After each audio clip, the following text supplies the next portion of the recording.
graça e a paz. Em nosso curso básico de vida cristã, estamos no livro 10, os Evangelhos. Capítulo 1, Introdução aos Evangelhos. Mas, no tópico 1, o mundo dos Evangelhos, foi tratado os seguintes assuntos. Quais as condições do mundo no tempo em que foram escritos os 4 Evangelhos? Qual a importância do Antigo Testamento relacionada aos 4 Evangelhos? E hoje, no tópico 2, Jesus através dos evangelhos. Observe, o judaísmo no primeiro século da era cristã era uma religião baseada na revelação de Deus através das escrituras, isso é, a lei de Moisés e dos profetas, né? Os judeus enfatizavam o monoteísmo e não era permitido sequer louvar ou admitir a existência de qualquer outro Deus. Os ensinos do Novo Testamento sobre Deus, homem, pecado, salvação, graça, oração, etc., têm suas raízes nas páginas do Antigo Testamento. A história dos judeus inclui guerras, fugas, exílio e a influência humana de nações pagãs. E muitos abraçavam o culto pagão e a idolatria e desprezavam o Deus de seus pais. Nos tempos de Judá, conforme o seu rei, a nação amava ou detestava o verdadeiro Deus.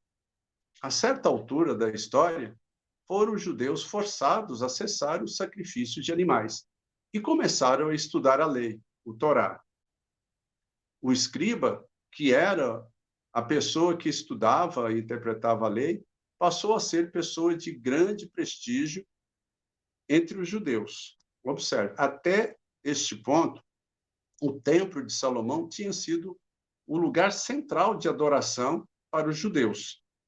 Mas depois, um novo centro de adoração surgiu, após o exílio, a sinagoga. Ela era também o centro social e educacional da comunidade. O rabino, então, tomou o lugar do sacerdote. E muitas sinagogas começaram a aparecer não somente na Palestina, mas também em outras nações, onde havia núcleos de judeu. Mas eles prosseguiam observando as festas que se originaram no tempo do Pentateuco, sendo a Páscoa a mais significativa. Dentro do judaísmo, havia várias seitas religiosas. As mais conhecidas eram a dos fariseus e dos saduceus. Os fariseus constituíam a mais influente seita dos primeiros anos do Novo Testamento. E o nome fariseu vem do verbo parash, que significa separar-se. Eram tradicionalistas e a lei era de grande valor para eles. Os saduceus deriva seu nome de um sumo sacerdote dos dias de Davi e de Salomão, chamado Zadok. Então, os saduceus eram em menor número do que os fariseus, mas os saduceus detinham poder político e governavam a vida civil judaica nos dias de Herodes. A teologia deles era a interpretação literal do Torá. Né? Como você mesmo sabe, o Torá é a lei de Moisés. Não sobreviveram à destruição de Jerusalém. O farisaísmo tornou-se o alicerce do judaísmo ortodoxo moderno. Mas lembre-se, é evidente que o personagem mais importante dos evangelhos é Jesus, tá? Então, vamos voltar aqui para ele. Os autores dos 4 livros registram com detalhes os fatos mais importantes da vida do Messias. Os feitos, suas obras, palavras, ensinamento, durante os 3 anos do seu ministério, se encontram relatadas em partes nos evangelhos. Do seu nascimento até a sua morte, Jesus é o personagem mais conhecido e popular das Escrituras. Ele é o centro, a figura mais impressionante nas páginas do Novo Testamento. Então, dos 3.779 versículos que há nos 4 evangelhos, mais da metade, ou 1.934, foram proferidas por Jesus. Mateus e Lucas descreve a genealogia de Cristo. Eles, como também Marcos, nos fala da tentação de Jesus. Já João descreve o episódio do primeiro milagre de Caná. Podemos, através da pena de cada evangelista, ver a Jesus 100% Deus e 100% homem. Em geral, não há muitas referências sobre o Messias no Antigo Testamento. Por isso, devemos estudar bem e guardar em nossos corações as palavras dos evangelistas.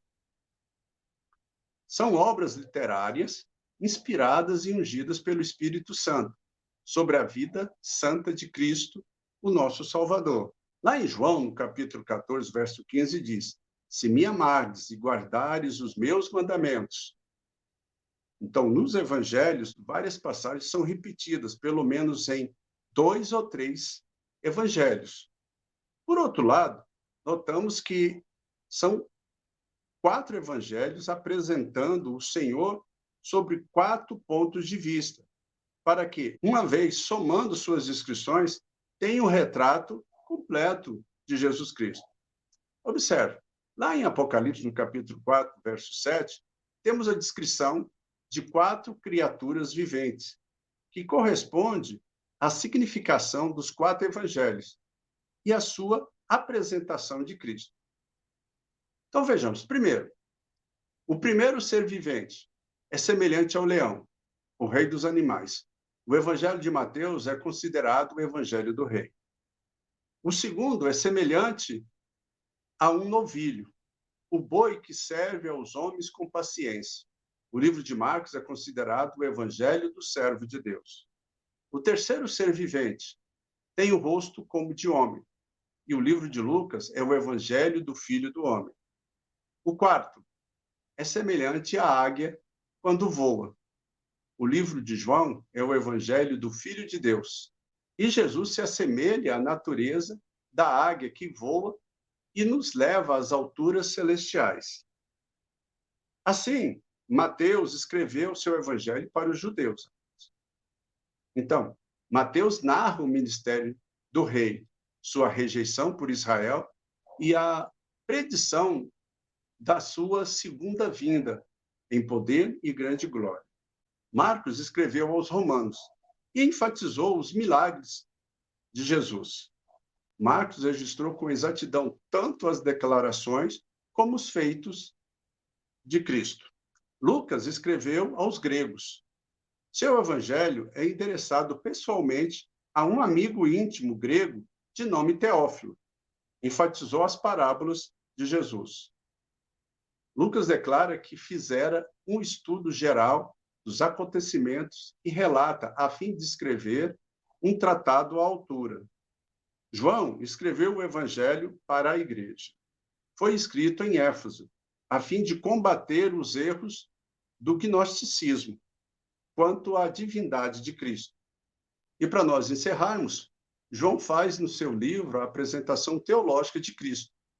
De todos os evangelhos, o de João é o mais profundo.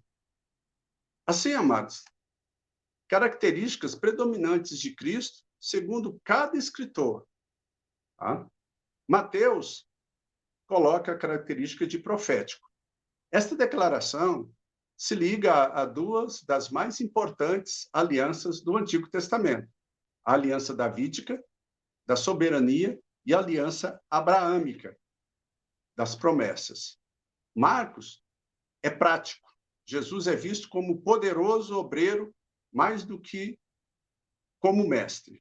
Lucas é um livro histórico. A vida de Jesus é narrada com grande beleza e perfeição. E João é um livro espiritual e relata os grandes ensinos de Jesus sobre o novo nascimento, a água da vida, o pão da vida, o bom pastor, a luz do mundo, etc. Amém? Então, na próxima aula, no capítulo 2, o Evangelho de Mateus, parte 1. Tópico 1, autor e tema. Vamos responder as seguintes questões. Qual é o tema do Evangelho de Mateus? Qual a importância da genealogia para os judeus? Amém, amados? Então, no livro 9, nós estudamos sobre as doutrinas bíblicas. E agora, no 10, nós estamos adentrando nos evangelhos, para termos um conhecimento melhor da vida e obra de Jesus Cristo. É de suma importância que cada vez mais nós nos aprofundemos em conhecer a obra do Senhor. E é necessário que você leve essa obra adiante, que você ministre ao coração dos seus amigos, parentes, para que nós possamos levar o amor de Deus para todas essas pessoas. Se você gostou, deixe aí o seu like. Se você tem alguma pergunta, algum questionamento, vai ali nos comentários e deixa a sua pergunta, seu questionamento, nós estaremos te respondendo. Que Deus abençoe a todos e até a próxima aula.